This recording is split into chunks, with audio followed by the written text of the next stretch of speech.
If there was one physical subject, one material subject that we should focus on, in my opinion, it is very clear that the head of the snake is the financial system. We can argue till the end of time about who runs the world. Is it the Jesuits? Is it the reptilians? Is it the Illuminati? Is it the Freemasons? We can go on and on and on and on about this. But I don't think it is reasonable to even begin arguing about the mechanism that is used to exert this control. The mechanism is finance. The whole point of finance is to indebt, otherwise to enslave. What is a mortgage? I mean, what does that stand for? It's a death grip.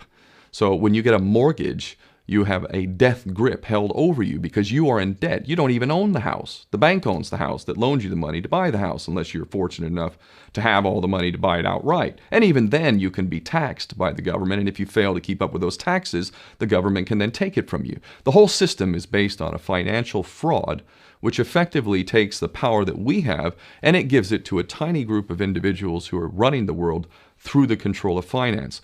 With the infinite supply of money that we have allowed them to take, they have literally an infinite supply of money, and with that money, and from their psychopathic point of view, they have bought everything and everyone who can be bought.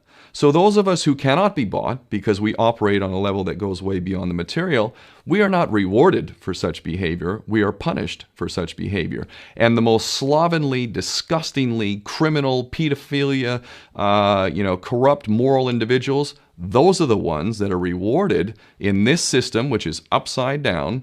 We reward the pedophiles, we reward the corrupt, we reward the liars, we reward the people with no morals at all, and usually we compromise them under this system in terms of maybe a videotape. Maybe Barack Obama is gay. The we have videotape of him having sex with another man, or perhaps some other acts that may be not so popular amongst many of the electorate.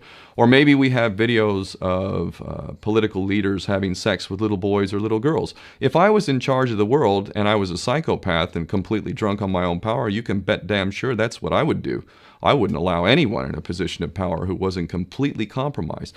When you have an infinite supply of money, you can do this.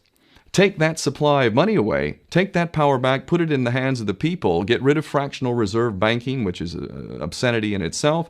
Listen to the lessons of Jesus Christ. If you're a Christian who got really pissed off when he went to the temple and he saw what the money changers were doing, let's take back control of the issuance of money, and not just on a national level. I'm happy to see in Denmark that you have your own currency, you don't have the euro, but on every country's level, they should be issuing their own currency in a transparent, non-usury based way in which it really, truly benefits the people. And in that way, we can literally free ourselves of the banking debt which is drowning us all, and we can stop scrambling for the crumbs from the table of these filthy rich psychopaths and live in a state of abundance just by changing this one thing. And I'm not just talking about abundance for Western nations who have an artificially inflated value with their currencies. We all in the West are guilty of having that reward while the rest of the world is sucking on it. Every nation in the world can use a sensible financial policy to liberate themselves, to have world-class education, infrastructure. Everything that a healthy society would require can be had in the worst, most corrupt African country in any part of the world. We can all have that if we simply change that one thing. John F. Kennedy did that about 6 months before he was taken out. He issued United States notes as opposed to Federal Reserve notes.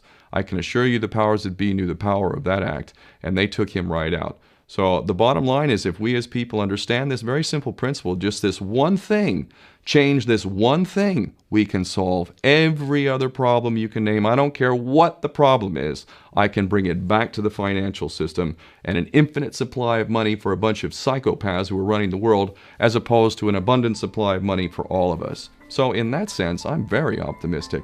This is not rocket science. I am not the smartest guy in the room. We can all understand this. And as soon as we do, we can exercise the same power that we had, but relinquished, and we can have a future for ourselves and our children. There's a lot to be optimistic about, quite frankly.